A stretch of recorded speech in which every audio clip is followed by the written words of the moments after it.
अभिनेता अल्लू अर्जुन को घर बाहर प्रदर्शन करथिबा अभियुक्तों को जामिन मिली। अदालत समस्त अभियुक्तों को सोमवार जामिन देइछंती।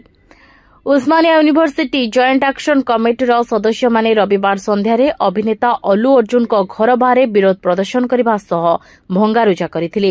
सेमाने दाबी करथिले कि अल्लू मृत महिला परिवार को 1 कोटी टंका सहायता राशि दियंतु एवं परिवार को समस्त संभाव्य सहायता प्रदान करंतु। प्रदर्शनकारी माने अभिनेता घर बाहर नाराबाजी करने सह निजर दाबीगुड़िक नहीं चाप पकाइबाकू चेष्टा करथिले। पुलिस ए घटना तुरंत कार्यानुष्ठान ग्रहण कर 8 जन को अटक रखिथिला। घटना समय अल्लू अर्जुन घरे नथिले। पुलिस स्थिति को नियंत्रण करबा पई सुरक्षा बढ़ाई देबा सह प्रदर्शनकारी को शांत रखिबाकू चेष्टा करथिला। सेमाने घर ऊपर को टमाटर पकाइथिले, फूल कुंड मध्य भांगिथिले। हैदराबाद संध्या थिएटर को 40 रु 50 जन बाउंसर को नहीं जाइथिले अल्लू अर्जुन। नुआ सीसीटीवी फुटेज जारी करछि हैदराबाद पुलिस।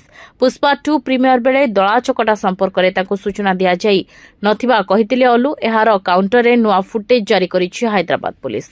सूचना योग्य गत डिसेंबर 4 तारिख रे अल्लू अर्जुन एवं तांको सह अभिनेत्री रश्मिका झलक देखिबा पई बहु संख्यारे प्रशंसक संध्या थिएटर रे भिड़ जमाइथिले। दला चकटा घटना रे जणे 39 वर्षीय महिला मृत्यु घटिबा बेले तांको पुओ गुरुतर आहत होइछंती। भिड़ को नियंत्रण करबा पई थिएटर परिचालकक पक्षरु कोनोसी व्यवस्था करा जाय नथिबा पुलिस कहिथिला।